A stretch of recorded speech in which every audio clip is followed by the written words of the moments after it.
Welcome, everyone, to the third part of learning how to forecast, reading buoys, and understanding swells. Now that you have completed basics of climate science and how to read wind charts, you're ready to start translating what you've learned into buoy data. Let's briefly recall the main takeaways from the last courses. Heating and cooling processes create winds and storms. Winds out to sea generate swells, which vary in size and direction based upon the speeds of the winds, how long they're sustained, and the amount of distance that they travel. The fetch, those are the blobs that we were watching, how tight the circles are, how they disperse, how they move through the ocean. Swells start as chop, then grow to ripples, to seas, to full-blown swells. We should imagine the swells as circular bands or lines radiating off of the storms. This is very important for swell direction and which swells enter into your particular swell window. It's also important because when we surf forecast, it's always relative to our particular location that we are forecasting for. So everything on the earth moves in a circle, but what part of that circle is giving you the waves is important because your position really isn't changing that much. It is on a larger scale, a larger cosmological scale, but not in your small finite lifetime, especially in the finite moments in which you are forecasting the surf. Swells are energy being transported through water. The energy is moving in a circular motion and obeying the second law of thermodynamics, the conservation of energy. This is very important for what we're going to get into in terms of swell height and interval, coming attractions. We use the wind maps to see the creation, movement, and lifespan of these storms. This is to point out that in these courses that I'm teaching you discrete tools and procedures that you're going to be putting all together dynamically. Okay, so this is about how we looked at those wind maps, and we're going to look at the wind maps again in this course so that we can have this fuller picture of what we're measuring when we talk about swells. Okay, moving on.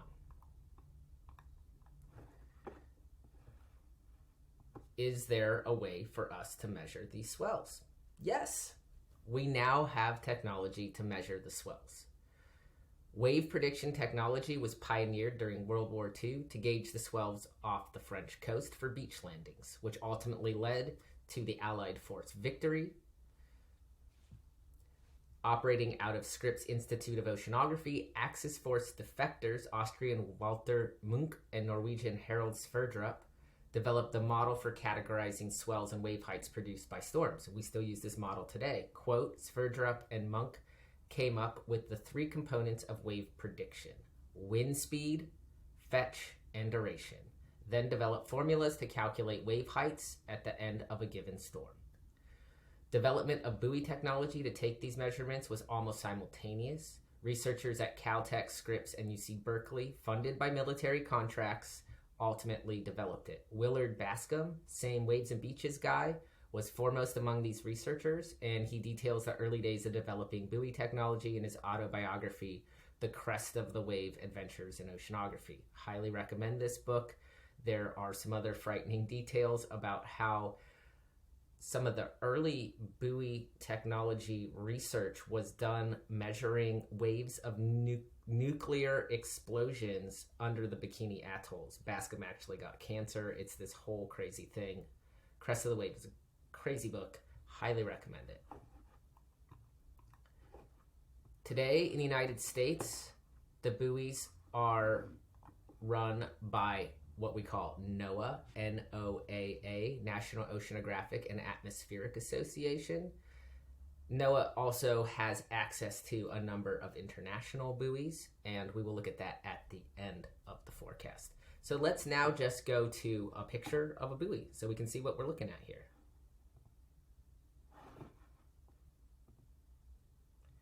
All right, there's your buoy. this is what they look like. There it says NOAA, and you have all of these gadgets on here. This one is solar powered. It has solar panels. It's moored. That is, it has a cable connecting it to the seafloor, and the buoy bobs up and down and registers not only things like atmospheric pressure and wind speed, but also water temperature and, important for us, swells and wind waves.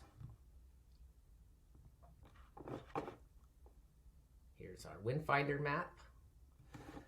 Go back to our ditto.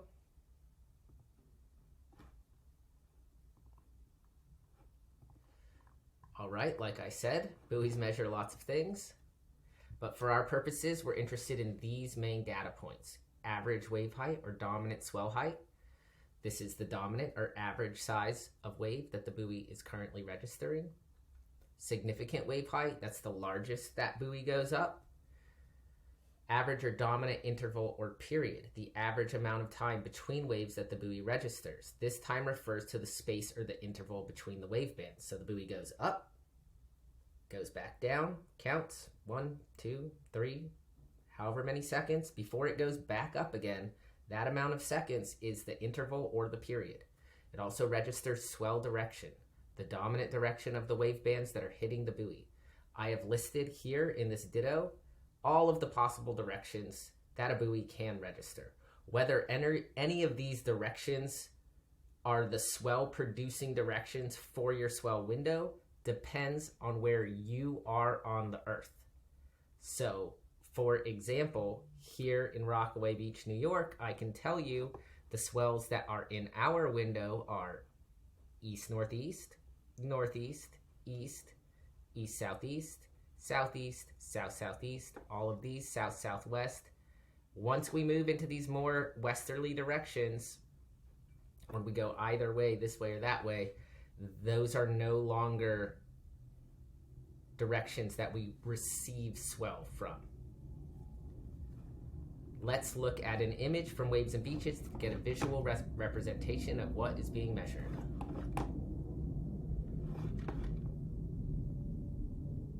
All right, so here you go. Nice little graphic here. There's the wave crest. The buoy is going to measure that height. There's the wave trough. That's as low as the buoy goes. Here they have a piling. That is how they were measuring seas at a certain time. There were markers on the seafloor, but now we use buoys, so the buoy goes up on the crest and it goes down into the trough. And the distance between the two crests, the wavelength, is measured in time. Again, 1 second, 2 second, 3 second, 4 second. And that is the period or the interval. The direction from which the waves are coming and hitting the measuring device is the swell direction, the dominant direction. So there's that image. That will be below for you to access.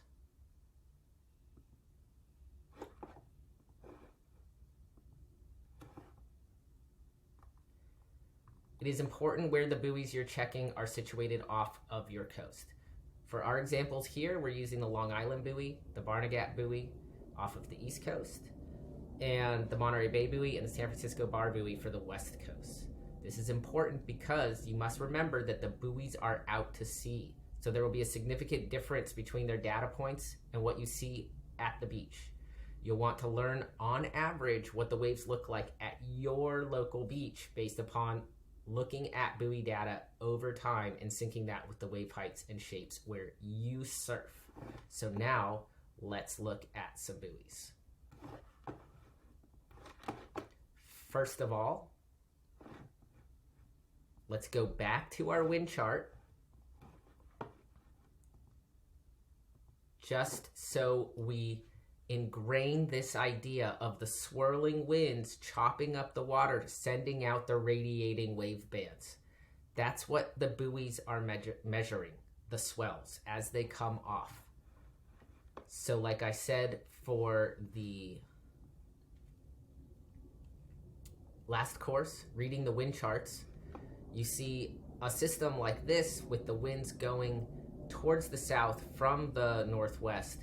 That's sending swell away from the East Coast.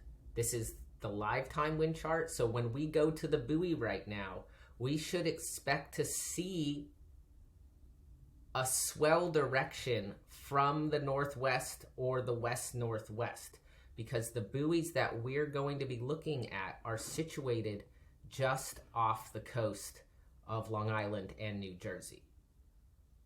We can expect that by Saturday morning, with this system coming up from the south, those same sets of buoys should start to register a swell with a southerly component to it, and no longer have that strong feature of northwest flow.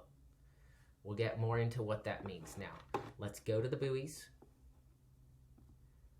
Again, you want to have a surf folder. Here's my surf folder. I have my surf line, World Surf League, Wind Finder, local weather forecast. These are a tide and a surf camera. And then I have my East Coast buoys and my West Coast buoys. We're going to go first to 44091.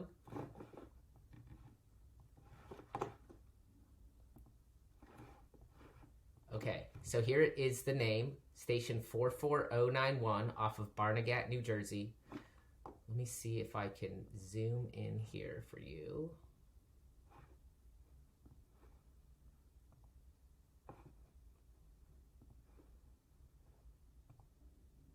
Great.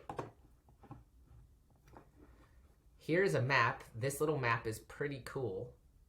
You can zoom out and see that this large diamond, this large yellow diamond, is the buoy that we're looking at. I'm here in Rockaway. This buoy is down in southern New Jersey. You can also hover over these other little diamonds and see their names and where they're located. This one, the Texas Tower, we're not going to be looking at, but it tells you they're 75 nautical miles east of Long Beach, New Jersey. We see this feature, the Hudson Canyon and the continental shelf here. That's a really cool feature of this map. When you see a red buoy, that means that it's down. These things are sitting in the water. They're getting battered by swell and storm all of the time. They break. Conditions at 44091 as of 10:56 a.m. Eastern Daylight Time. Wave height, 2.6 feet. Dominant wave period, 11 seconds. Average period, 4.1 seconds. Mean wave direction, east-northeast. So it's registering actually something a little bit different. So it's registering a medium period, small wave height scale. So every 11 seconds, this buoy goes up 2.6 feet. 2.6 feet, count to 11, 2.6 feet on average.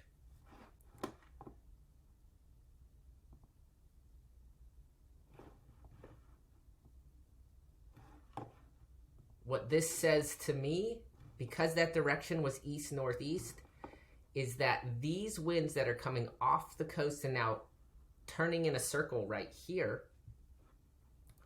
and we have this huge system in the Atlantic, way farther out in the Atlantic, but up to the east-northeast from where we're located, where I am located. What is happening is that even though this is sending waves away from the shore, it's curling back upon itself and creating winds over the water here, and these are radiating swell back down from the east-northeast direction. It's relatively far away, so hence that 11-second period, which I will go through the difference between wind swell and ground swell and what those intervals mean. But if we are looking at what we're seeing here as close to live time as possible with the buoy reading that is as close to live time as possible, that buoy is picking up the waves that are being generated from this part of the storm system. We're going to look at another buoy. This is 44025.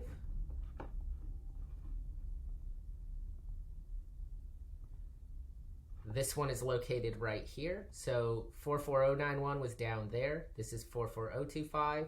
You can see the Hudson Canyon there again. Here's the name of the buoy, station 44025, Long Island, 30 nautical miles south of Islip, New York.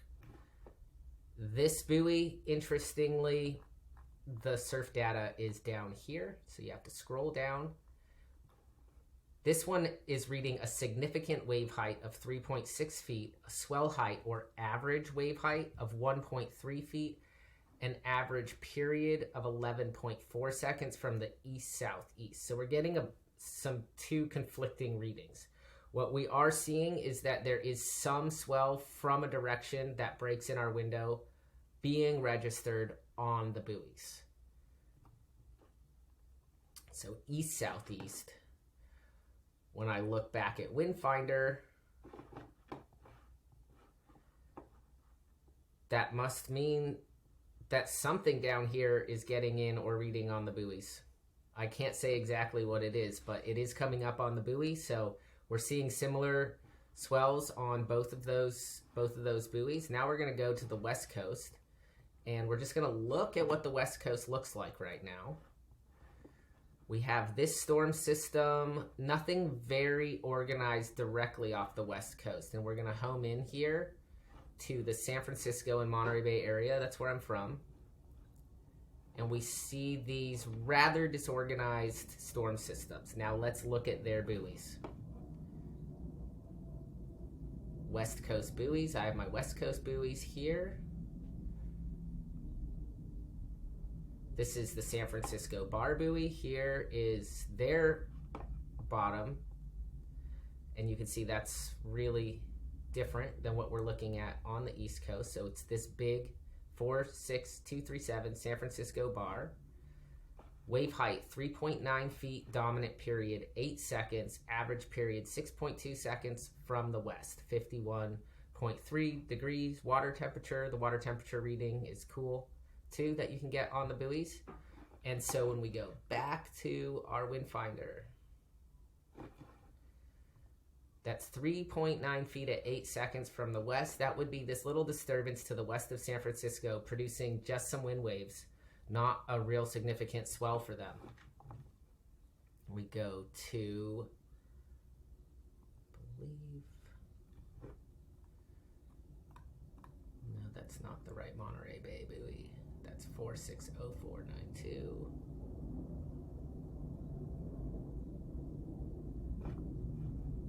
Sorry, we will get to the one that has the wave data. Here we go. This one, again, the wave data, sometimes you have to scroll down. They do change this stuff. You have to be a little bit on top of things. The Monterey Bay buoy, let's look at where this one is situated. We're going to go back. Right here, again, the big diamond. We can see the Monterey Bay Submarine Canyon. We'll be talking more about features like this in the next course on bathymetry. Very important for how waves break. This is Moss Landing, the little town where I grew up surfing. And this buoy is right here. Looks a little bit different than our Long Island buoy. Again, we'll just look at the name, 46042 Monterey, 27 nautical miles west-northwest of Monterey, California. Monterey's right here. Buoy is out there. We have the wind data in this box. I'm going to go down here. Swell data in this box. 5.6 feet is the significant wave height. The swell height, so the average height, is 4.9 feet. The swell period is 7 seconds, and the direction is west-northwest. It also has data for the wind waves. These are the chops that would be affecting the swell. So they're like little chops on top of the swell that is in the water. So there's some examples of what the buoy pages look like and how we look at buoys and the wind charts at the same time to see the systems generating the winds that generate the swells that are being read on the buoys. Go back to our ditto.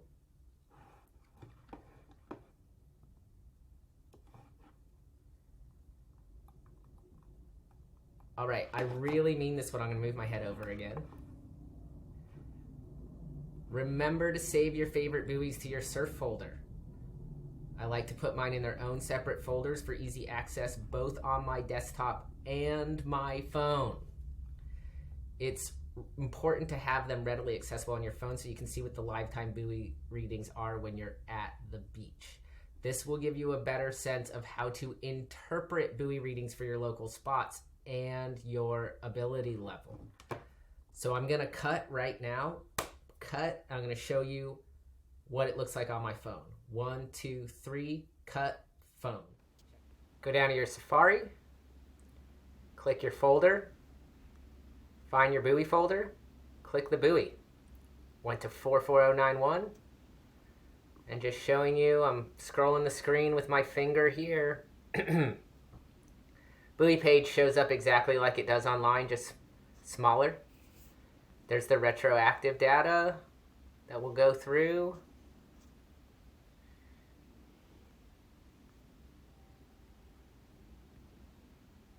Checking the other buoy, 44025, there's the buoy. Just scrolling down just like you scroll anything. This is going to be your new practice. Before you go to bed, first thing when you wake up in the morning, especially when you're anticipating there is a surfable wave coming to your local shore. That's it. That's the landscape of the phone. Save these to your folders. Great, so now you've seen what it looks like to check on your phone, and you can be right there checking the surf. Go in your Safari to your buoy folder, click your favorite buoy, look at the waves at your beach, and be looking live time at what the buoy is reading. So you can link up what you're physically seeing with the data on the buoy. You do that enough times over time, and you're going to get a really great sense of what the waves will be like when you check those buoys. I have an example here in the Ditto. So for example, if I'm a beginner in New York and I check the surf phone in hand and the conditions look absolutely perfect for me, I want to look at the buoys and, oh, I see, spelling error. I want to look at the buoys, see what that reading is. What is the wave height? What is the interval? And what is the direction? I want to know other things too, like what the local wind and the tides are doing. I want to take all of that down, but the buoy readings are very helpful. Why are they helpful? Number 8, we do not predict waves and swells using the buoys. So looking at those wind charts, we are predicting what kinds of waves will come. That's part of the forecasting, seeing into the future. But in order to confirm or deny our predictions, we need some empirical measuring tools. The two most important tools we have for empirically measuring what the surf is actually like at our beach are eyes, by driving to the beach and just going to see with our eyes, and the buoys. The buoys, and then also the surf cameras, but grain of salt there for reasons to do, again, with bathymetry and tides and direction of different beaches. Because cameras, that's just a little caveat about cameras. They can only be situated in certain fixed places. You're not going to get a full picture. So, buoys confirm or deny our predictions for the surf. I honestly, if I'm predicting for a swell to come, I will check the buoy, especially right before I go to bed. And that can also tell you if the swell's coming fast or it's taking its time. Then first thing in the morning, I check the buoy again. Is the swell here? Sometimes, for example, with that station 44091, which is about 3 hours south of me, what I have noticed historically is that when a swell starts registering on 44091, it takes 2 to 3 hours for me to see those waves that buoy in particular is registering at my local break. That's not always the case, but it's been historically the case. So you want to pay attention to these historical patterns and get in touch with the buoys. Another thing I can say is that growing up on the West Coast, I noticed what were my favorite readings for surfing the breaks that I like to surf. So 7 feet at 12 seconds, 8 feet at 13 seconds. Those were my favorite readings. I have favorite readings for my own ability level here in New York, and I have favorite readings for beginner ability levels too. And if you engage with coaching and me, we'll go over what those favorite readings are.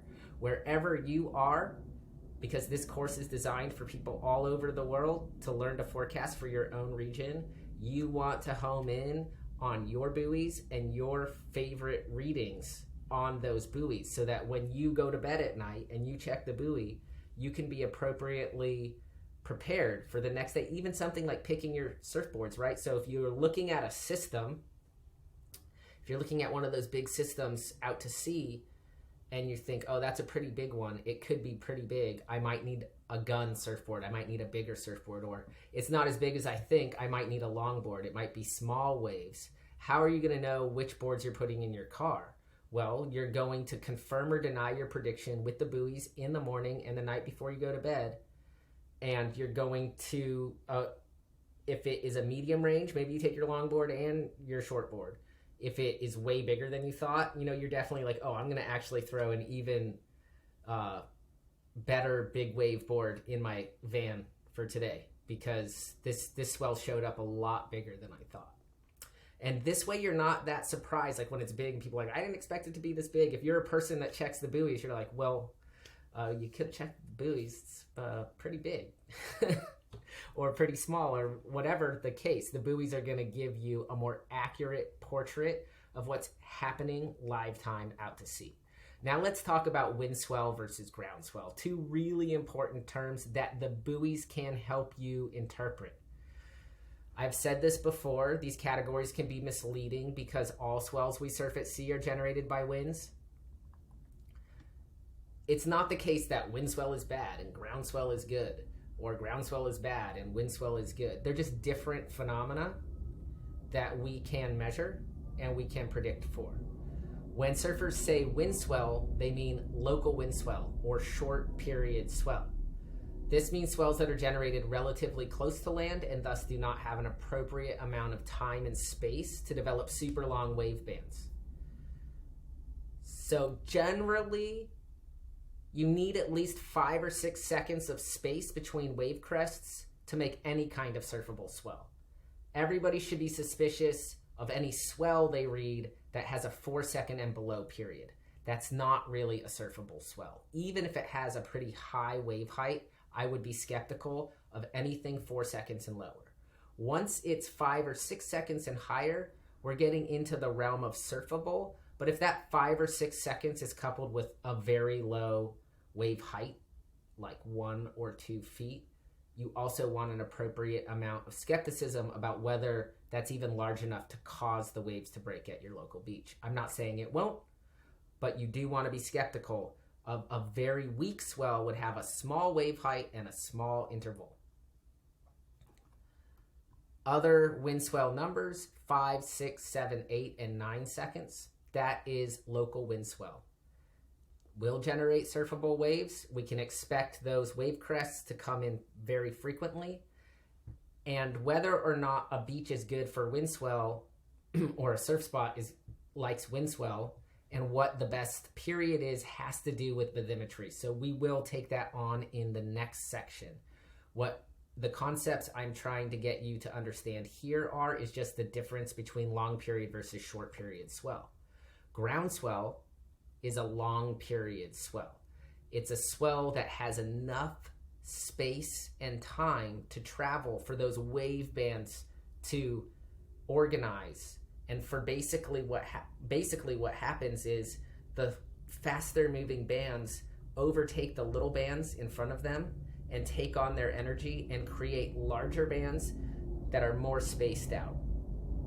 So a ground swell is also called a long period or long interval swell, usually in the 14 to 26 second range. Now, what do we do about those swells that are in the low 2 digits, 10, 11, 12, 13? That again is going to depend on the ocean over which the storm is traveling and bathymetry, the ocean bottom, we're missing a big part of the picture when we talk about especially those medium period swells. They're medium. They don't really have a name. They're part wind swell, part ground swell, and they can be just a hint, great interval readings for beach breaks around the world. Okay, but generally longer period, we're looking at 14 seconds and above. That's a much longer swell line. And because the line is long, sometimes the significant wave height can be smaller. So for example, a normal south swell reading in California in the summer can be something to the order of 3 feet at 18 seconds. That doesn't mean that there will be 3-foot waves at the beach. There can be 10-foot waves at a swell that reads 3 feet at 18 seconds. Let's also remember that the tides are a long period swell. They have a 12-hour, 6-hour interval between low tide and high tide. Tsunamis are a super long period swell. Haven't talked much about tsunamis at all, but that's when the water is displaced due to an earthquake, and that creates a whole entire shift in the surface level of the ocean water, and that's going to create a rolling wave that has a very, very short, small wave height, but the interval is so long, the band is so big that the actual height can end up inundating coastal cities of up to 100 feet above sea level. So interval is very important for non-wind generated types of waves as well. All right, combo swells. When there are two swells out to sea in your swell window, you will often see these show up intermittently on your buoys. We already kind of saw a combo swell in the buoys that we looked at before.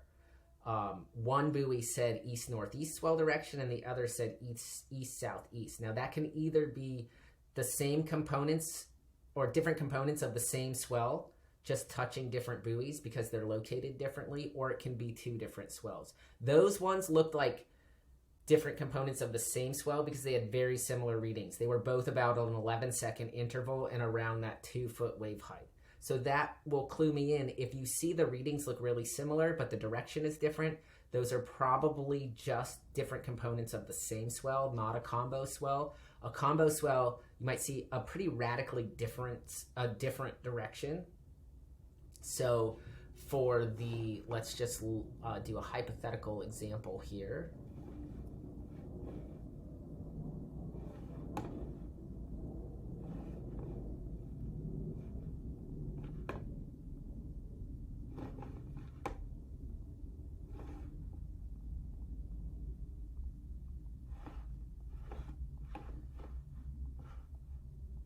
Pretend this storm doesn't exist. Let's say we had a storm here and a storm right here. So if we had a storm right here, that would be a south swell. And if we had a storm right, let's say here, it would be an east swell. So you could get a reading on a buoy that was, let's hypothetically say 4 feet at 8 seconds from the south. And you can get another reading that's, let's say, 8 feet at 11 seconds from the east. That would be a classic combo swell where you would see, again, hypothetical, and we're using our imaginations here. If we saw a big red circle right here, that could produce an east swell of something like that, 8 feet at 11 seconds from the east. If we saw a kind of dispersed blob with some green, some yellow in it down here, that would make a lower scale we're just saying hypothetically 4 feet at 8 seconds from the south. And you're going to see those readings differently. How are they going to affect the surf at your local beach? Well, you just have to go see. You just go see knowing that there are two swells in the water, which you would glean both from the wind charts and from the buoys. And that's also why we check multiple buoys, because one buoy might be registering one swell more than the other. And that way you can say, oh, 44091 is registering that east swell, but 44025 mostly has the south on it. So that way the buoys are confirming again what you're seeing on the wind map.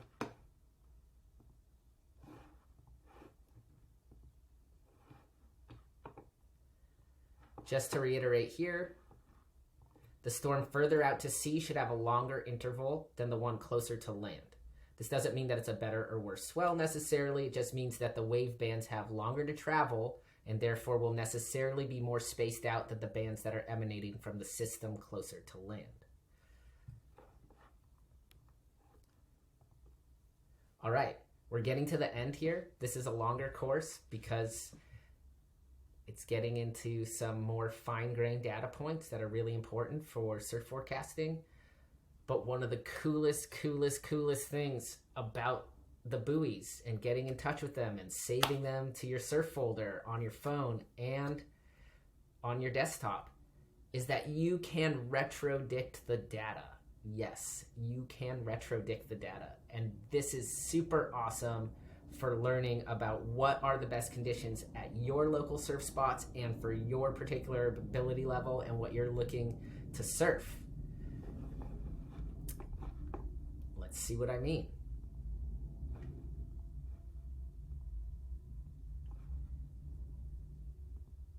Gonna go to my East Coast buoys. Gonna go to 44091. Move my head over. Here's the main chart, which is red. They change this about every hour. So the last reading was 10:56 a.m. Just so you know, it is 10 to 12. So they should be updating this in another hour. I want you to see this box. Here's the month and the day. We're March 16th. And 24 hours ago, it was March 15th. What was the buoy reading at 10:56 a.m.? 6.9, so this is the wave height in feet, dominant period in seconds, average period in seconds. MWD means mean wave direction, so average wave direction, okay? You can already look at the chart and see these numbers changing. Let's see, 24 hours ago, 6.9 feet at 5 seconds from the northwest. That was the strong winds coming off the coast, not sending us waves, sending waves out to sea to the tune of a very high wave height, 7 feet at 5 seconds, but going away from shore. And we see the direction change throughout the day. We see the wave height drop. The direction remains dominantly north until this morning we see this little east swell crop up. But then there's another reading of 3 feet at 4 seconds from the northwest. This data is really awesome, especially we have to imagine that there were good waves. Let's say yesterday we were surfing at 4 p.m. and we had the best time ever, which is not possible given this reading. It means that it's flat in New York. But let's say it said 4 feet at 10 seconds from the east-southeast. And let's say the direction changed to straight east at 5 p.m. and the waves got better or worse. Well, you can go home, check the buoys while you're eating dinner, and be like, you know what? I had so much fun at 4:30 p.m., but then something got weird at 5 p.m. I wonder what happened. And you can go back, look at the retroactive data on the buoys and be like, oh, the swell changed direction. Or sometimes you can be out there and it's just a fun size, chest high, and all of a sudden it just gets bigger. And then it's big and then you're scared. You can go back, even in your car, change, sit there, look at the buoy data and be like, whoa, the swell really jumped up at whatever, 8 a.m., 7 a.m. So this retroactive data is really awesome. This is a great resource. Check this stuff after you surf. Look at what the buoys were doing in that time that you were in the water. You're going to learn so much. It's going to be very exciting.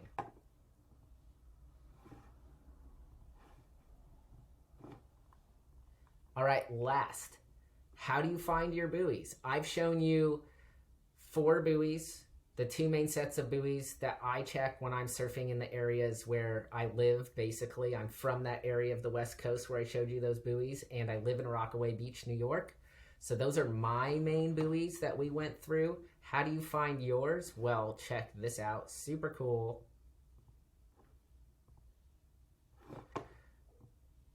This link is here for you. You can just click any area and click, and they will show you where these are. You can see its main page. You can go back to this main page.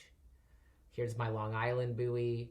If I want to check Cape Cod, any of these other things. So use that link to find your buoys.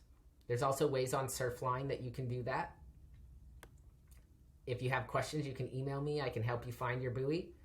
But you want to find 2 or 3 of your buoys that give you, let me explain this. I know this has been long, but it's important to explain. It's not that the buoys that you pick are going to be super accurate, that those wave heights on those buoys are going to translate to what you see at the shore. I've said that before. It's that over time, you're going to see the pattern recognition of when my buoy that is located here off my shore reads X, the waves look like Y at my beach. You do this enough times and you will start to learn to interpret the buoy data better for your own area, for the kind of surf spots that you have, for the directions that your surf spots face, and for your ability level. I cannot stress enough how important it is to find your 1 or 2 buoys that give you this data. Now, a little caveat about going on surf trips.